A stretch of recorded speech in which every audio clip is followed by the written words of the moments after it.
Guys, welcome to another 10-Minute Tuesday. I've got Gavin Colas here, gear guy, aficionado of yesteryear. I fucking hate that. Yeah, but it's so applicable. No. You know? Kinda. It's like me getting upset for being called blonde hair, blue eyes. No. It's just who you are, bud. No. It's who you are, and you can't change who you are. Yeah, you can. Always looking for a deal. That's true.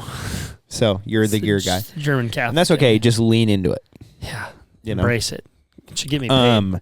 No, today, on today's 10-Minute Tuesday, I want to talk about sneak boats. Because I've had one for a couple years, and Gavin finally just pulled the trigger on one, and his is much nicer than mine.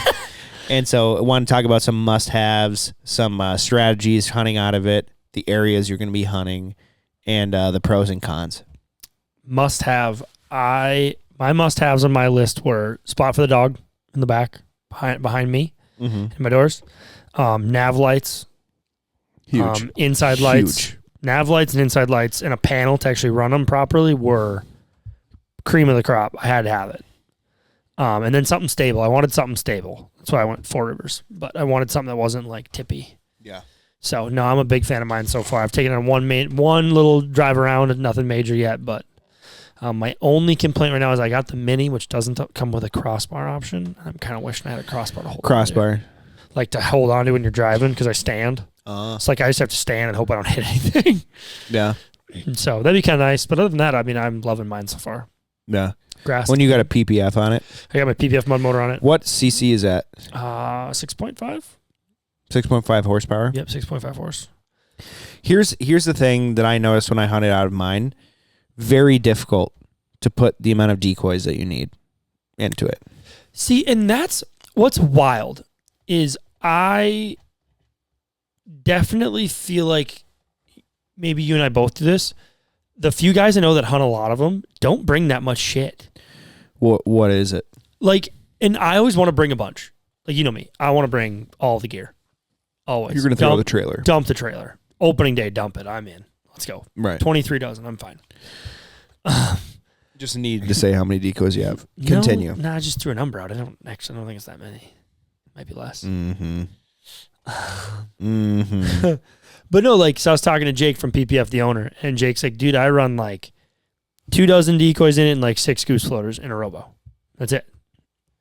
And he's carrying that in the sneak boat with him when he stands. But he doesn't put anything in bags. He just puts it in the bottom. So that's a lot. Yeah, but like, I was thinking like 3 or 4 dozen, and honestly, I can fit 2 dozen in mine, no problem. I can fit 2 dozen decoys and 6 floaters, no issue in mine. Plus my bag and my gun, dog, like no issue. Interesting. Mine's only 10 feet. Mine's 10'9". I got a beaver tail. Final attack. And it feels, that. Feels what that you know? Yeah, because you've done so much research on it. Which one you had? No, and I had trouble putting 2 dozen duck floaters in it. That is a pretty small boat. And a dog. Yeah, that's true. And the thing with the dog is you have to have him behind you.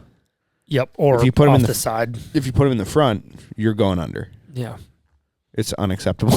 Yeah, that doesn't work. And if you have a dog that's not steady, a layout boat probably isn't the way to go. No. Disclaimer to anybody, if you buy a sneak boat and you do not have a dog that is very, very well behaved and trained, do not try to hunt with it. Right. If your dog's a breaker or a dog that like can't sit still, like chances are going to be a struggle. It's dangerous, dude. Yeah, like he's going to be tough. That's why I have that ladder, because that ladder has a platform on it. He'll sit on the ladder. Oh, okay. So I'll actually sit him out of the boat on the ladder system. Yeah. Well, I took him out to the pond. I took Riley out to the pond where I have the pontoon blind. Mm-hmm. And I'm lucky that the cattails are boggy. And so it's like I put the dog on the cattails because it was just so unsafe. And it doesn't really have like a space behind you to put the dog. Yeah. And the long tail is a real long tail. So it's huge. And so I had to like cock it to the side and put the motor cover on it. But it was so hot that it kind of melted it, you know, and it was just kind of a nightmare. If it was my first time ever hunting out of a sneak boat, so I'm like, ugh. Yeah, and you know, I learned a lot that first hunt. I intend to not bring the dog the first time because I just want to get used to it. So like when we go out on Sunday, I'm not bringing anybody. Well, how many times have you ran a longtail? 4 times. Matt used to have one. On a larger boat. Yeah, Matt had it on a 16, and I ran it on a 12-foot. So it's very different when there's no space. What do you mean? Running a longtail.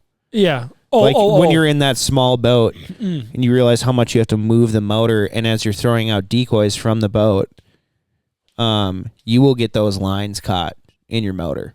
And so you need to very specifically place your boat to where you can chuck decoys and have an in and out area for your boat to run. Like if you are or are not running a dog, it's very different. It's very different because when I was doing it, I'm like, oh shit. Like you have to turn off the motor constantly because it's still just. Yeah. See, that's one thing that PVF's not very long.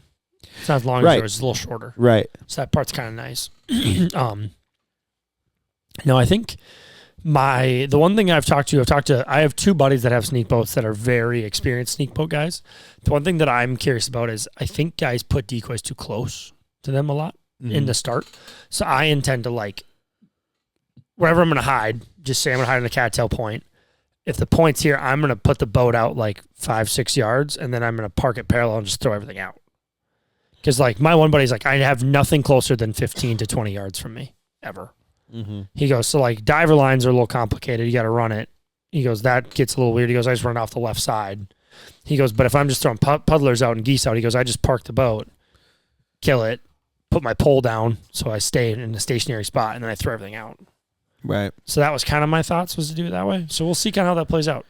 It's different. Yeah, and I've heard of guys dragging jet sleds 30 yards behind the boat to have more gear that they can bring out, and then they will put the dog blind connected to the boat in the jet sled. I'm like, okay, that's interesting. But when you're running a longtail and you have a line running into the water, shit can go wrong. I mean, if you tied it off somehow. What are you tying it off of? You'd have to tie it off to probably a crossbar. But there's no a grab bar. It's not high enough. The grab bar would be, I think, in my head. If my math in my head is right off a quick thought. That's what we did with Matt when we drug you out in Nebraska. We tied it to the crossbar. Okay. Because he had a Copperhead. He had a Copperhead 23 horse motor. But that's surface drive. Yeah, but still, I mean, that's 2 feet behind the boat, not 4 feet. But we were towing a fucking big ass boat with a not very big boat. Right. No, it's just there's a lot of little logistics that once you get into it, you're like, damn it. Yeah, I am curious about that. I am curious a little bit on that. No, you have to go small. And I think the sneak boat is best for, this is the best, it's a small deal where it's okay, I'm going to throw out 6 to a dozen decoys. I'm in the exact spot that these birds want to be in, and I'm going to disappear. It's a really good thought. I'm going to play with it a little bit this year. I intend to go out a lot. Yeah. I'm going to try and go out at least one night a week with it, I think. Just putts, just play. Yeah. Just because, again, I'm not a big water guy. Water's new to me. So, the big boat's going out a lot this year, too. Because if I don't use a lot, I'm selling the fucking thing. Right. No, let's go. I can't justify having 18 by 60, which also, now that thing is brushed, going to have to do 2 dudes because I can't see out of that fucker at all. Ugh. Driving that thing's a bitch.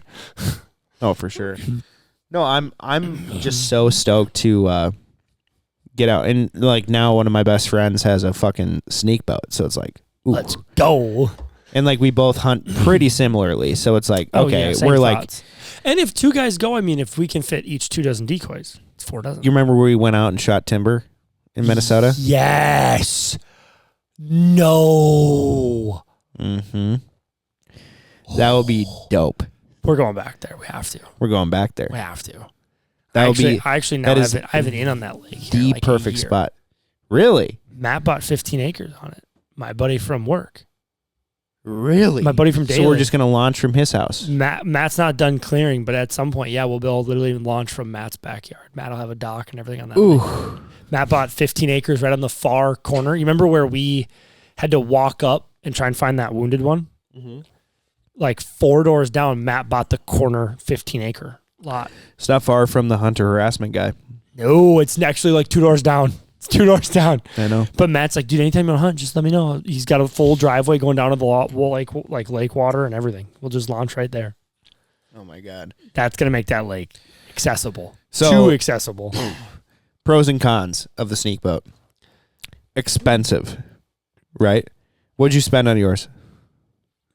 Without deals and discounts and all that stuff. 4,600. 4,600 for the eBads, the blind, the chair. And I don't have a trailer yet. So the trailers, I think I'm negotiating with the guy right now for I think I'm 400 with the negotiation. But I get another boat, so I'm getting another boat and motor and a trailer to then swap them back and forth. Yeah. So just call it $5,000. I'm $5,000 in. Right, and that's a pretty serious duck boat for a lot of people. Yeah, I mean, if the one thing I'm going to say, I'm going to go on record and say this: if you're going to do it, do it. Do it. Yeah, like go get an eBads. Like, also just disclaimer: I like the Mini so far, but if I could go back, I would get the SoBads. The SoBads is another 1.5 feet longer, a little bit more room for a dog, a little bit taller sides. You can fit a little bit more gear in it. I wouldn't quite go to an eBads. I think an eBads is a little too much. I think the SoBads is the way to go. Or have a metal one made by a number of really good custom metal ones. Let's be real. There's a heavy chance somebody makes me a metal one this off season. I'll be real. Yeah. And I'm going to own the gear guy moment. Well, and it's... The fiberglass is great and all, but bouncing off rocks makes me nervous. And you know me in water, I get nervous. Yeah. Because the other thing that'd be cool is, could you imagine bringing these to Nebraska? Yeah. Bruh. A little scary. But it'd be dope. It'd be dope. It would be sketch with a fiberglass one. But if I had a metal one, I wouldn't be as worried. No, I wouldn't be worried with a metal one. Let's get a pair of metal ones. Let's go. Dude. Joey, spend some money. Come on. Let's spend some money. Let's spend some money. Let's spend some money. You and I could do a Nebraska trip every year, just the two of us with sneak boats. That would be so much fun. But if the wind gets whipping out there, dude, we're in trouble. That river system with we get in that trouble. Second day we hunted when it was like 20-mile-an-hour winds and cold. Ooh, that could get sketch. No, we'd be in trouble. Yeah. So it's like, ooh. You'd for sure want to bring, be smart about when you're going. Right. At that point, I think it would be better to get like an eBads and put a tiller on it. I actually talked to a guy who had an eBads with a copperhead on it, the little 12-horse one they make, and he loved it. Loves the thing. Fucking thinks it's great. I think if I don't order a metal one from somebody, whether I know a couple guys that might make them this off season that haven't made boats before, and they're talking about making them, or that Gale Marine out of La Crosse, he makes them. Okay. I thought about one of those guys. If not, I think I'll go with the SoBads. SoBads a little bit bigger, but it's not quite the eBads. It's like a foot shorter than the eBads, but a 1.5 feet bigger than my Mini. I'm gonna probably go with that and I'd sell the Mini. Yeah. I really appreciate the very intimate solo hunts on water. You and I grew up that way. Solo hunting. There is literally nothing better than an intimate water hunt between you and birds. Like today when I was brushing the pontoon blind and the guy who owns the property is like, oh, you got another group coming. And the ones on the water get off 15 feet above the pontoon blind. And I had my gun there and I was ready to go. And I'm like, why would I mess it up for the rest of the season? To shoot 3 geese? Because I easily could have tripled with my 20 gauge. It's like, why would I do that? Do you want to know what I want? What do you want? You remember that diver hunt you, me, and Cal and Isaac did? Yeah. I want that moment. Yeah, that one right here. This one. I want that can flock over a sneak boat. That's a sketchy place to bring a sneak boat. I wouldn't go there because that lake is big. That's a big lake. That's a big boy lake. It's a big lake. Yeah. Honestly, that's the one thing that I'm really a pro that I'm excited for. It teaches you what you can and cannot do, and helps you pay attention to weather more. Because as you and I both know, we've done some questionable shit on big water. Extremely. That's not a boat you can do that with. No. You have to pay attention. You have to know your weather. You have to know your lake. You can't just roll the dice on big wind, big water. It's not an option.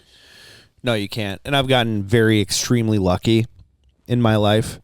And I think it has a mixture to do with I have a guardian angel. I'm not meant to die yet, And then also I know how to navigate a boat when I need to. You're very good captain. And I am not trying to push my luck, Not with 2 kids at home. Not with 2 kids. I'm going to push it a little bit because I'm a single guy. It's fine. Dude, even now, going up on a roof where it's a little bit sketchy, I'll be okay. I'm like, ooh, I just think differently now. Well, you got I can't be paralyzed. You know, you'd be insensible if you were. I'd be an asshole if I was paralyzed. Yeah, I wouldn't want to be your friend. Can you imagine me with atrophied legs? Being like, yeah, fucking do that. I'd do it if I could. Yeah. Oh God, no, I couldn't do it. I would hate that, dude. Oh, but no cons. I would say one of the cons is you do have to be very specific on what you bring and how you bring it and how you load the boat. If you load the boat improperly, you can get dangerous. It's like everyone just be careful out there if you're gonna go get one. Right. But we'll find out Sunday. Maiden voyage, baby. Let's go. That'd be really fun if I can get the motor fixed in time. Otherwise, you're gonna be towing me behind you. Fuck, that sounds so dumb. Right. Well, the spot that I want to go to, because I have nowhere to tie you to. So like, what am I gonna do? We'll drill a hole. No.